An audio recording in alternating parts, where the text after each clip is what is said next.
महाराष्ट्राचा प्रचार आणि प्रसार करण्याचं काम महाराष्ट्राच्या बाहेर जाऊन पंजाब प्रांतापर्यंत आजही गुमानमध्ये नामदेव महाराजांचं मंदिर आहे.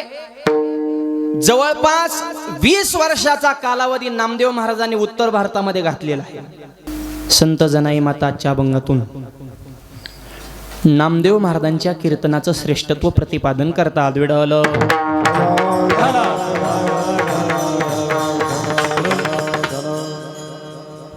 जन्मभूमी नामदेव महाराजांची आहे, मंदिर नामदेव महाराजांचं आहे. नामदेवरांवर जीवापाड प्रेम करणाऱ्या सर्व भावी भक्त माझ्यासमोर उपस्थित आहेत, म्हणून नामदेव महाराजांचं चिंतन व्हावं या हेतूनं नामदेव महाराजांच्या कीर्तनाची पावर सांगणारा आजचा अभंग. विडल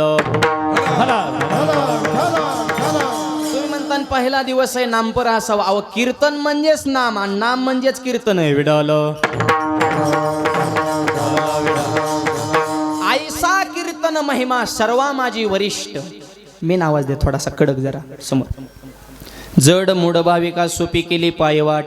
खऱ्या अर्थानं कीर्तन महिमा म्हणजे नामदेव महाराजांचं कीर्तन हे नाम संकीर्तनच होतं, म्हणून नामदेव महाराजांच्या कीर्तनाचं जरी वर्णन केलं तरी ते खऱ्या अर्थानं नाम संकीर्तनाचंच वर्णन आहे, अर्थात नामाचंच वर्णन आहे. म्हणून आजचा हा अभंग. विडल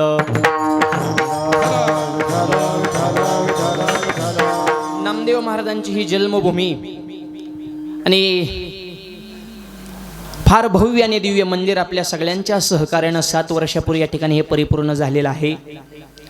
आणि या मंदिराच्या वर्धापन दिनाच्या निमित्तानं नामदेव महाराज जीर्णोद्धार समिती आणि महाराष्ट्रातील सर्व नामदेव महाराजांना प्रेम करणारा त्यांचा समस्त भक्तपरिवार सर्वांनी मिळून आयोजित केलेला भव्य दिव्य नामयज्ञ सोहळा. विडल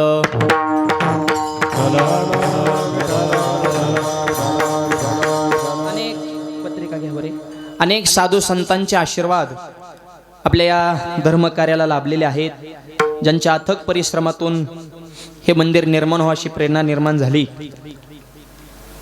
असे आदरणीय संत सातारकर महाराज, संत शेना महाराजांचं या ठिकाणी मंदिर आहे. वैकुंठवासी श्रीराम महाराज जाबरूनकर, वैकुंठवासी माधव महाराज मगर आणि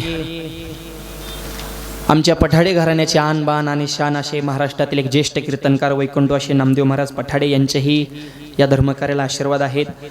वैकुंठवासी काशीराम महाराज इडोळीकर, जसं पंढरपूरला गेल्याच्या नंतर नामदेव महाराजांची पायरी आहे, तसं नामदेव महाराजांच्या मंदिरासमोर आमच्या काशीराम महाराजांचीही पायरी आहे. कारण हे मंदिर पूर्ण होण्यासाठी काशीराम महाराजांनी, संत सातारकर महाराजांनी जुन्या काळामध्ये एक एक पैसा गोळा करून हे मंदिर व्हावं अशी त्यांची जीवापाड इच्छा होती. सगळ्यांना सोबत घेऊन या मंदिराची परिपूर्णता त्यांच्या आशीर्वादाने झालेली आहे. श्री लोकेश चैतन्यजी महाराज, आत्मानंद गिरीजी महाराज यांच्या आशीर्वादाने हा सोहळा संपन्न होत आहे. समस्त ग्रामस्थ, नरशी नामदेव, उपस्थित सर्व रती महारथी मंडळी सगळ्यांच्या चरणावर नतमस्तक सेवेला प्रारंभ. विडल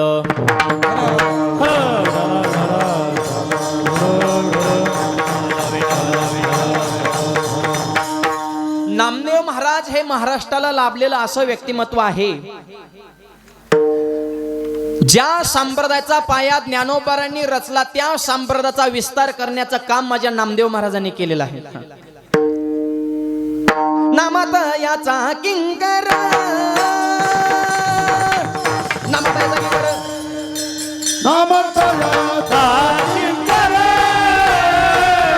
नामात याचा किंकर, जेने केला हा विस्तार, हा जेने केला हा विस्तार, नामातयाचा किंकर, जेने केला हा विस्तार, संत कृपा झाली, संत कृपा झाली, जेने केला हा विस्तार, जेने केला हा विस्तार,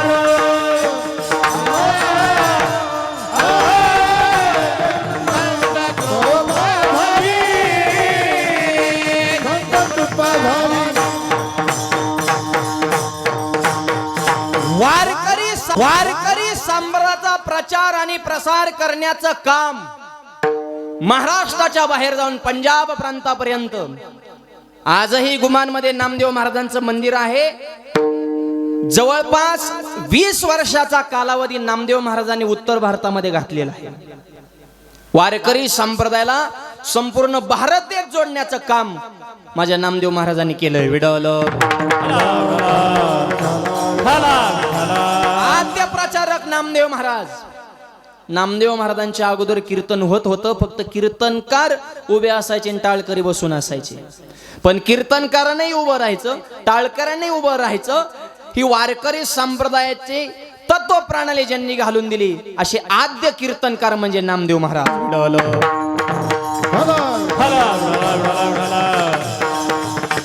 आणि अशा या नामदेव महाराजांचं वर्णन नाथबाबा सुद्धा करतात. धन्य धन्य नामदेव शिरोमणी वैष्णव. वैष्णवांचे खऱ्या अर्थाने ते शिरोमणी आहेत. आणि म्हणून त्यांच्या कीर्तनाचा काय महिमा आहे, त्यांच्या कीर्तनाची काय शक्ती आहे. आजचा अभंग म्हणजे पुराण नाही, आजचा अभंग म्हणजे घडलेला इतिहास आहे. विडवल जनाबाई स्वतः साक्षीदार आहेत. जे डोळ्यासमोर घडलंय त्याचं सगळ्या प्रसंगाचं वर्णन जनाई मातेने आजच्या अभंगातून केलेलं आहे. हे ऐकून वर्णन नाही, प्रत्यक्षदर्शी जो प्रसंग पाहिला त्याचं वर्णन जनाई माता आजच्या अभंगातून करतात. विडवल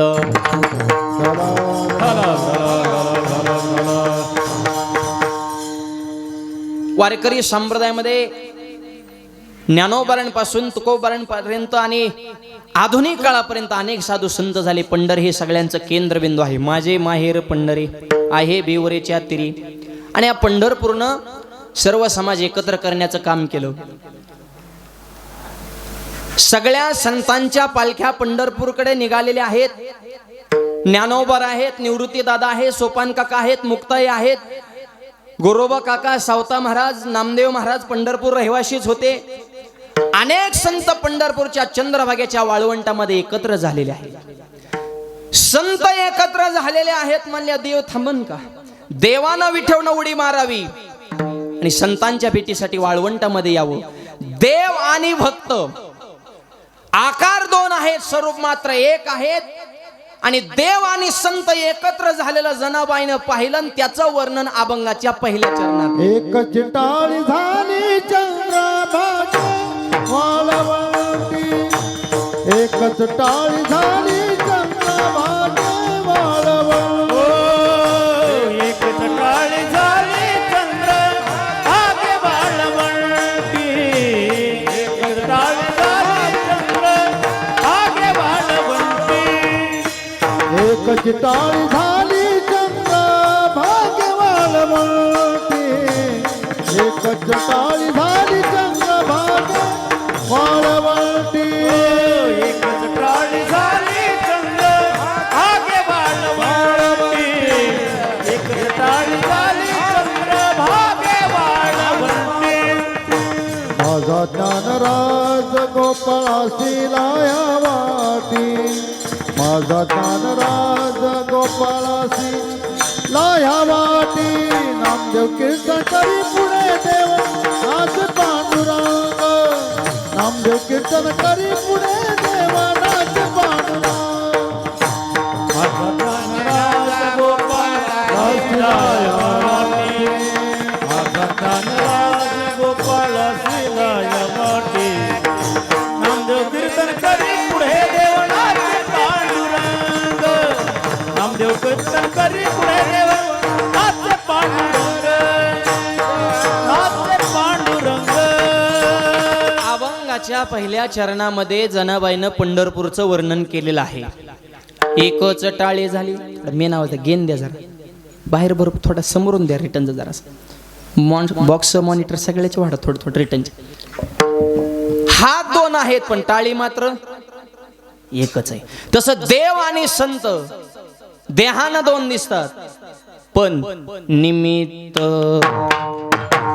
त्या प्रतिमा, निमित्त त्या प्रतिमा.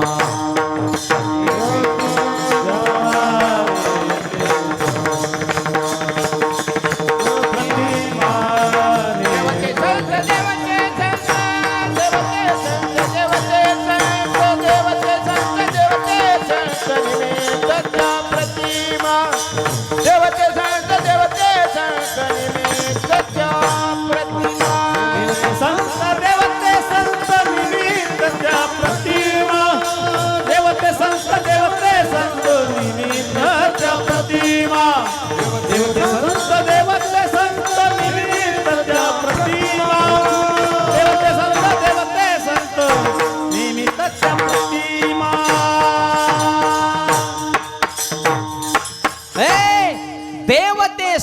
देव ते संत निमित्त त्या प्रतिमा प्रतिमा ह्या निमित्त आहे देव आणि संत एकच आहे स्वरूपन आहेत कार्यान आहेत गुणान आहेत एकच टाळी झाली या शब्दाचा अर्थ देव आणि संत एकत्र झाले आणि टाळी एकच झाली पाहिजे तर मजा आहे हा नुसतं कीर्तन करणे बोंबलून उपयोग नाही तुम्ही बी पुढून रिस्पॉन्स दिला पाहिजे तर म्हणायचं संवाद एकच टाळी झाली एका हाताने टाळी वाजन का दोन देव आणि संत हात दोन आहेत टाळी मात्र एक आहे देहानं दोन आहेत स्वरूपानं एक आहेत कार्यानं एक आहेत गुणानं एक आहेत कर्तृत्वानं एक आहेत अधिकारानं एक आहेत म्हणून एकच टाळी झाली देव आणि संत एकत्र झाले कुठं घडलं जाणं मग चंद्रभागे वाळवंटी चंद्रभागेच्या वाळवंटात हे घडलं मग केलं काय माझा ज्ञान राजगोपाळासी लाया वाटे माझा या शब्दानं जिव्हाळा सांगितलं बरं एक तर देवाला माझं म्हणा किंवा संतांना माझं म्हणा सगळ्या संतांनी ज्ञानोबांना माझं म्हणलंय कृपाळू उदार माझा ज्ञानेश्वर कृपाळू उदार माझा ज्ञानेश्वर